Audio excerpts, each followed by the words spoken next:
Good afternoon, everybody. Thank you so much for being here, and thank you for having me. I want to mention first that I'm from I think the most conservative, most Republican district in the Commonwealth. 70% of are Republican, and I think I got every one of those votes.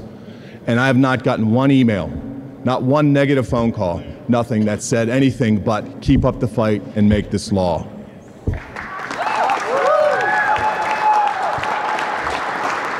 So, in my role as a U.S. Marshal, I spent 23 years in the United States Marshal Service. Much of it was in the 80s and 90s where all we really did was fight the drug war. I mean, I've put hundreds and hundreds of people in jail for drug trafficking crimes, for distribution, importation of marijuana. So many people have asked me, how did you make this leap from being where you were to where you are? And the first thing I say, it's not the same thing. It's apples and oranges. So how did I make my leap from being a law enforcement officer to being true, heartfelt advocate for people who are in need of medical marijuana? And I'll tell you, it was several steps along the way. First thing was my father-in-law, Frank Uhas, contracted lymphoma. And after going through remission a couple of times, he was on a steady dose of chemotherapy, and he was so sick that he couldn't eat at all. And we were concerned that he was going to starve to death before the cancer killed him. So they gave him Marinol. Marinol did not work for him. So to see a 70-year-old man who walked the earth at 175 pounds, weigh 100 pounds, go out into the night to try to find marijuana so he could eat was heart-wrenching. So last May, I think, I was walking up the Capitol steps and I ran into Senator Fulmer.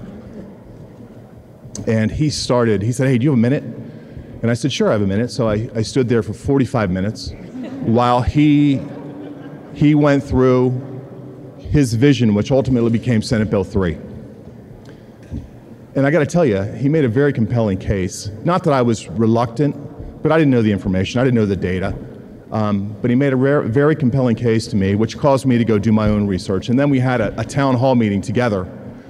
And it was just really, it seemed like a fight that I could wrap my head around. And at the conclusion of that town hall, I was approached by a guy that I knew from my days in the New York County Drug Task Force, who was involved in law enforcement himself. And he said to me with tears in his eyes, you're the one that could help here. You're the one that could do this. You're the one that could get this done because of your background. Please fight. So since then, I've talked to everyone who will listen. I've talked about the virtues. I talked about how ridiculous it is that we're not going to do that. But I ultimately came to what Senator Leach said just a minute ago, is what would you do if it was your child? What would you do if it was your loved one? What would you do? And you know what you'd do. That's what's so maddening and frustrating about this whole thing. So the last step is this task force. And it was a really interesting civics lesson for me because 13 Republicans and Democrats in a room, and there wasn't much arguing going on. There was a simpatico of, let's do the right thing to do what's right for people who are sick. So we have these recommendations. I think they're recommendations that could pass easily through the House. This has got to stop being about politics, and it's got to start being about people.